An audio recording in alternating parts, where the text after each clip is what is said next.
Olha, agora eu quero falar um pouquinho sobre outro movimento que acontece, que tem o protagonismo também de Hugo Motta, que é essa proposta para auxiliar os setores afetados pelo tarifaço. E Hugo Motta disse que a Câmara vai se debruçar sobre esse assunto. Mas para se debruçar, necessita também de uma parte dos parlamentares que hoje faz parte da oposição e que busca assuntos divergentes. Haverá necessidade de negociação, Zé Maria? Sim, haverá. Aprovação de uma medida provisória, sim, demanda uma articulação do governo, principalmente quanto ao mérito, né, que a gente fala. Alguns líderes ressentiram que o presidente Lula não consultou antes os líderes, os deputados, e inclusive alguns ali aliados, né, para que formatasse ali uma postura, uma medida provisória ou um projeto de lei muito mais amplo e que pudesse contar, inclusive, com o apoio da oposição. O presidente do Senado, o senador Davi Alcolumbre, ele foi muito claro que a ida deles ao Palácio do Planalto foi no sentido formal, de um apoio, de uma formalidade e numa defesa da indústria. Agora, o mérito da medida provisória, não há nenhum compromisso. E há indicações de mudanças e eu não sei exatamente onde vai acontecer essas mudanças na medida provisória. Então, os dois presidentes da Câmara e Senado prometem agilizar a votação, mas mérito é o governo que tem que trabalhar e há disposição de emenda. Mas a queixa lá de que o presidente Lula está surfando nessa crise, né? Nessa defesa da autonomia do Brasil, e perdeu a oportunidade de fazer uma união nacional em prol da indústria. Ô Piperno, você acredita que o presidente Lula esteja agindo de maneira muito individualista? Eu acho que tem sim um componente de oportunidade, é evidente, ele é um político. Eu acho que algumas medidas elas se fazem necessárias, mas eu acho também que esse pacote ele pode ser melhorado. Uma das questões que eu cobro é que esse pacote tenha um prazo de validade. Ele não pode ser algo indefinido como tantos outros que a gente já viu serem aprovados aqui no Brasil. Então, se aprova uma medida, como por exemplo, a gente falou muitas vezes aqui sobre o PERSE. O PERSE, não sei. Então, houve um momento em que o próprio governo, iniciativa do ministro Haddad, falou, opa, tem que parar, tem que ter um limite, ou de recurso, ou de prazo, mas ele não pode continuar a vigorar de forma indefinida, né? Indefinidamente. Nessa MP, eu acho que há uma questão parecida. Repito, no curto prazo é necessário, sim, dar algum tipo de auxílio a alguns setores. Esse auxílio pode ser, inclusive, via um adiamento, um prazo maior para o pagamento de impostos, por exemplo. Sou também um pouco contra sair distribuindo muita coisa por aí. De qualquer forma, também é necessário, Evandro, se delimitar bem quais vão ser os setores beneficiados, porque tem setor que não precisa. Tem setor que ele pode procurar um outro mercado. É óbvio que tem setor que é 100% dependente do mercado americano. Então isso vai variar conforme a atividade de cada um. Mas se abrir para todo mundo, veja, a gente sabe como as coisas aqui no Brasil funcionam, né? Aí passa toda a boiada. Né? Você tem um temor de que isso aconteça, Bruno Musa? Claramente, concordo. Ou tem a certeza? Tenho certeza absoluta. A gente sabe que, olhando historicamente, eu volto sempre naquela mesma frase, não há nada mais permanente do que um imposto temporário. Porque depois começa a criar esses lobbies e não há quem tire. Basta olhar na história. A história recente brasileira ela é carregada de exemplos disso. Então, eu concordo nesse ponto, estou totalmente de acordo, por isso que eu acho que é um grande perigo, ainda mais quando o próprio governo acabou de assumir que a dívida pública está incontrolável. Foi a parte que colocou, foi a palavra que foi usada no próprio relatório. Inclusive, o Instituto Fiscal Independente do Senado falou em 2027, amparado depois pelo governo, em 2027 a máquina para. Parece que a gente não entendeu a dimensão do problema. 2027, ninguém está falando 2037, 47, que a gente empurra tudo com a barriga. Nós estamos falando de 2027, a máquina pública brasileira para, o chamado shutdown. Ou seja, chega um momento que não há mais espaço para você fazer distribuição à custa dos outros. Isso começa a ficar muito claro que quem paga é sempre o mais pobre com a sua deterioração do poder de compra. E eu quero trazer mais um fato aqui, porque o governo ele quer monitorar a manutenção dos empregos nas empresas que receberem esses aportes vindos da MP que a gente discutia. Vamos entender Como que isso será controlado? Como é que vai funcionar esse acompanhamento? Conta pra gente, Igor Damasceno.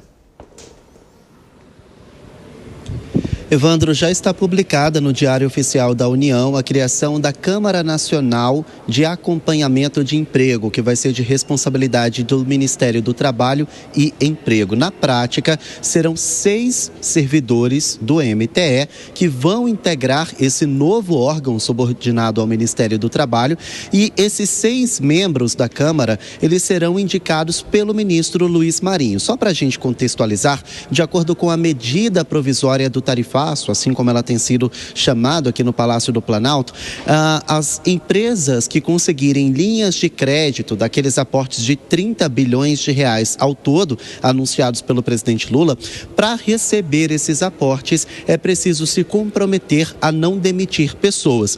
E o governo federal vai fazer essa fiscalização por meio da Câmara Nacional de Acompanhamento de Emprego. Como eu disse, 6 integrantes indicados pelo ministro Luiz Marinho é quem vão ser os responsáveis por fiscalizar se as empresas que receberem o dinheiro vão cumprir esse combinado com o governo federal. De acordo com o documento, com o Diário Oficial da União, a responsabilidade é o seguinte: acompanhar diagnósticos, estudos e informações relativas ao nível de emprego nas empresas e subsetores diretamente afetados pelas tarifas impostas pelo governo dos Estados Unidos. Traduzindo, na prática, esses 6 integrantes da Câmara vão consultar as superintendências regionais do trabalho para saber se houve baixas nas empresas que pegarem esse dinheiro, que conseguirem esse crédito com o governo federal. Ainda não está claro, não está publicado no Diário Oficial da União que tipo de punição que essa empresa teria se pegar os aportes e demitir pessoas. Mas é um combinado. Para ter direito ao crédito, é preciso se comprometer a manter o emprego, a manutenção do emprego dos seus funcionários. Outras situações que também vão ser analisadas é a suspensão temporária, férias coletivas, banco de hora, tudo isso vai ser monitorado por essa Câmara.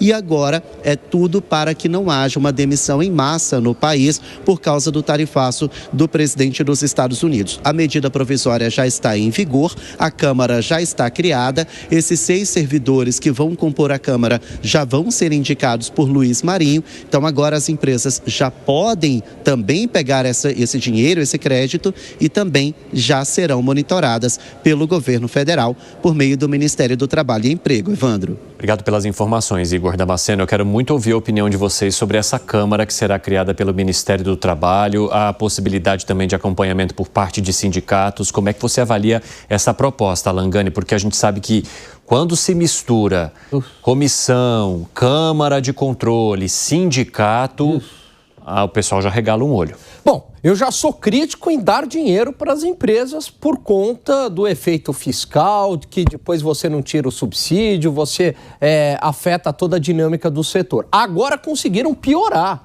Ou seja, você vai colocar aí o Comitê Central, o grande irmão, né, interferindo agora no mercado de trabalho. É o seguinte, eu te dou o dinheiro, mas você é obrigado a manter o nível de emprego. Isso não funciona em nenhum lugar do mundo. Isso é intervencionismo na veia. Eu poderia aqui, sem nenhum exagero, falar que isso é típico de política socialista, ou seja, a empresa é um apêndice da decisão estatal. Isso não dá certo. E aí a gente está tentando solucionar um problema, só que o remédio, entre aspas, para solucionar esse problema, Evandro, é muito pior. A emenda está saindo muito pior do que o soneto. Sem contar que essa comissão vai ter custo. Eu criei mais custo, eu criei mais burocracia. Além do que, abre precedente perigoso. Porque daqui a pouco vão ter mais comitês falando o seguinte: opa, não pode demitir, é obrigado a manter um número X de empregados, senão você não tem linha do BNDES. Olha com o que a gente está flertando. Piperno, você acha que é um movimento perigoso adotado pelo governo federal? A instalação desse comitê não é uma ideia que me pareça lá uma ideia muito lúcida, até porque eu também, como eu sempre digo aqui, eu tenho algumas reservas em relação a projetos que saem da cabeça do ministro Luiz Marinho. Eu ia citar agora. Já falei muitas e muitas vezes aqui. O idealizador é o Luiz Marinho. Eu acho até que essa história de compensar, enfim, manutenção do nível de emprego por algum tipo de vantagem. Tem até exemplo exitoso aqui no Brasil. Os sindicatos metalúrgicos, uma vez lá, fez um acordo com a Anfávia, monitorado pelo governo, lá atrás ainda, tempo do governo Collor e tal. Isso é um bom case aí e tal. E naquele momento, era uma época de desemprego alto, inflação galopante e tal, aquela ideia funcionou. Nesse caso aqui, eu acho que há algumas coisas que precisam ser muito bem avaliadas. Primeiro que, bom, se a empresa quer pegar esse crédito, e aí, veja, o governo não está obrigando ninguém a ir lá tomar esse dinheiro. Mas se ela tomar esse dinheiro, um dinheiro reservado por um programa, então ela tem que dar algum tipo de compensação. Até aí, eu acho razoável. Veja, ninguém está colocando uma arma no pescoço do empresário falando, olha, você é obrigado a tomar aquele crédito. Não, mas olha, esse crédito está disponível para quem cumprir tais requisitos. Agora, há uma outra questão. Vamos imaginar o seguinte, uma empresa, e tem algumas no interior do Paraná, de Santa Catarina e tal, que tem toda a sua produção voltada ao mercado americano. Muito bem, aí essa empresa vai lá e toma esse crédito. Ora, se toda a produção está voltada ao mercado americano e os produtos dela vão ficar mais caros, qual a garantia de que tomando esse dinheiro ela vai ter de fato algum alívio? Se o mercado vai continuar fechado, a mesma coisa. A não ser que ela, olha, eu vou pegar esse dinheiro porque agora nós vamos direcionar a nossa produção para um outro país, um outro mercado e tal. Mas como é que se comprova como é que se documenta esse tipo de coisa? Então, veja, não é fácil a implementação de uma ideia como essa. A gente tem a opinião dos nossos telespectadores sobre esse movimento do governo federal. Vamos acompanhar aqui uma opinião do Cláudio Casimiro Marques. Monitoramento não vai funcionar, nunca funcionou. Tem que ter regras rígidas. Como é que você avalia, Bruno Musa? Eu acho que todos os comentários que o Piperno fez, que eu concordo com ele concluiu refutando a própria ideia das ações, ou seja, não vai funcionar. Como é que você consegue comprovar determinados pontos? Você não comprova. Como é que você pode criar tais e tais condições para você tomar um empréstimo se essas condições terminam por ser mais deletérias ainda, só que você vai passar a estar ainda mais endividado. Então, ela não funciona. Ou seja, quando o Alan falou que essas decisões flertam com decisões de países socialistas, veja, eu chamo o socialismo lá de trás, aquela de socializar os meios de produção, estatizar os meios de produção, eu acho que o socialismo de hoje é o estatismo. Grande parte do Estado do que você produz vai para o Estado. A França é o maior Estado do mundo. Tudo que produz, 60% vai para o Estado. Aqui é 46%. Então, se nós lembrarmos na semana passada uma frase do Lula, ele falou, estarei cada vez mais esquerdista e socialista. Ele próprio falou. Então, significa que, não sou eu falando, aspas para ele. Talvez essas ideias não é que flertem com isso, vem disso. Bom, ô Zé Maria Trindade, a gente tem aqui um movimento que é muito interessante no país e que sempre acontece quando o governo federal oferece algum tipo de benefício à classe empresarial, que é o momento em que vem uma comissão de monitoramento depois. E aí vem aquela história, bom, o governo está fazendo isso porque quer nos fiscalizar, quer sondar a nossa atividade. Isso acontece em relação à empresa, acontece em relação à pessoa física. Mais de uma vez, movimentos do governo de, digamos assim, fiscalização foram vistos como uma maneira de tentar, digamos assim, interferir na maneira como você cuida das suas contas, dos seus números, do seu dinheiro. Como é que você avalia agora a criação dessa comissão após anunciar um plano bilionário para auxiliar as empresas que são impactadas pelo tarifaço? Primeiro que essa comissão vai custar dinheiro e vai ser permanente, né? Aí entra a lei de Parkinson, né? De repente alguém vai criar uma comissão para extinguir essa comissão e ficam as duas comissões. Agora, isso já foi aplicado no governo Bolsonaro, lá durante a pandemia, quando o governo ofertou créditos e permitiu algumas exceções. E os empresários não puderam demitir, criou-se uma estabilidade. Nesse caso aí, é um contrato. Você põe a mão no dinheiro, nas vantagens, e se submete. não é uma obrigação, é um contrato. E eu adoro contratos, né? Os contratos são importantes, porque eu te dou isso, você me dá aquilo. Então, assim, o governo vai dar crédito subsidiado, vai dar algumas vantagens e tal, mas falei, olha, você não é obrigado a pegar. Agora, se pegar, terá que garantir uma estrutura mínima de emprego. Lá na pandemia não foi preciso criar essa comissão, né? Não foi preciso, não precisa criar a comissão. Lá na pandemia houve estabilidade temporária, sim, mas não houve a criação da comissão. Então, assim, eu acho muito complexo. Eu tenho a impressão que esta é uma versão, aquela prendam os suspeitos de sempre. Quer dizer, o governo tem que fazer alguma coisa, tem que fazer uma solenidade, chamar o presidente da Câmara, chamar o presidente do Senado, fazer discurso, assinar a medida provisória e pronto. Sai com a consciência tranquila. Eu fiquei com essa impressão.